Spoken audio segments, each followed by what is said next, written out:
দেখছেন কলকাতা টিভি, ভাস্বতী রয়েছে আপনাদের সঙ্গে। শুরু করছি সংবাদ সারাদিন। মেসি কাণ্ডে অরূপ বিশ্বাসের বিরুদ্ধে এফআইআর উদ্যোক্তা শতদ্রু দত্তের। অভিযোগের ভিত্তিতে এফআইআর দায়ের করল বিধাননগর দক্ষিণ থানা। মেসি কাণ্ডে অরূপ বিশ্বাসের বিরুদ্ধে এফআইআর দায়ের করল বিধাননগর দক্ষিণ থানা। উদ্যোক্তা শতদ্রু দত্তের অভিযোগের ভিত্তিতে এফআইআর দায়ের করা হয়েছে। মেসি কাণ্ডে অরূপের বিরুদ্ধে এফআইআর।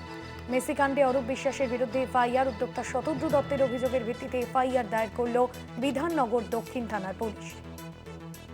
মেসি কাণ্ডে অরূপের বিরুদ্ধে এফআইআর দায়ের। মেসি কাণ্ডে অরূপ বিশ্বাসের বিরুদ্ধে এবার এফআইআর দায়ের করা হলো।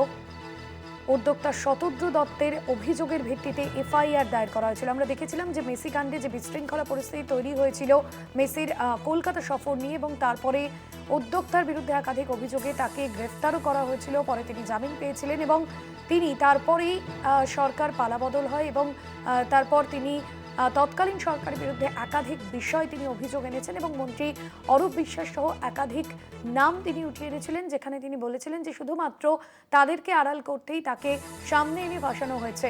এবং তার এই অভিযোগের ভিত্তিতেই কিন্তু এবার প্রাক্তন মন্ত্রী অরূপ বিশ্বাসের বিরুদ্ধে এফআইআর দায়ের করল বিধাননগর দক্ষিণ থানা। মেসি কাণ্ডে অরূপের বিরুদ্ধে এফআইআর দায়ের করা হয়েছে। প্রাক্তন মন্ত্রী অরূপ বিশ্বাসের বিরুদ্ধে ইতিমধ্যেই এফআইআর দায়ের করা হয়েছে শতদ্রু দত্তের অভিযোগের ভিত্তিতে। এই মুহূর্তে আমরা যোগাযোগ করতে পেরেছি শতদ্রু দত্তের সঙ্গে। ফোন লাইনে রয়েছেন আমাদের সঙ্গে। শতদ্রু বাবু, আপনি যে অভিযোগ করেছিলেন যে সেই সময় আপনাকে কাউকে আড়াল করতে আপনাকে সামনে এনে ফাঁসানো হয়েছে এবং আপনার উপর অভিযোগ চাপিয়ে দেওয়া হয়েছে, সেক্ষেত্রে আপনি এফআইআর দায়ের করেছেন। আপনার মূলত কি বক্তব্য, কি অভিযোগ আপনার? দেখুন, প্রথম তো আপনি যেটা বললেন যে আমাকে স্কেপগোট বানানো হয়েছিল। উনি যে ইভেন্টে ঢুকে ওনার পারমিশন ছিল না, উনি শো ফ্লোতে নাম ছিল না, উনি ঢুকে ইভেন্টটা আমার স্যাবোটেজ করেছিলেন। উনি, ওনার ফ্যামিলির লোক এবং পুলিশের ব্যর্থতা সব নিয়ে আমার ইভেন্টটা স্যাবোটেজ হয়েছিলেন।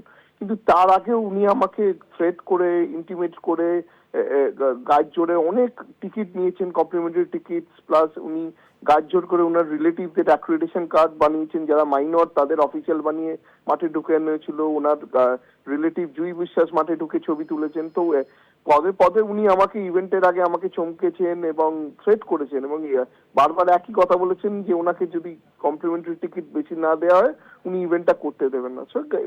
সবকিছুরই নিয়ে আমি এফআইআরটা করেছি এবং এটা তো এক্সটর্শনটা তো একটা বড় অফেন্স না।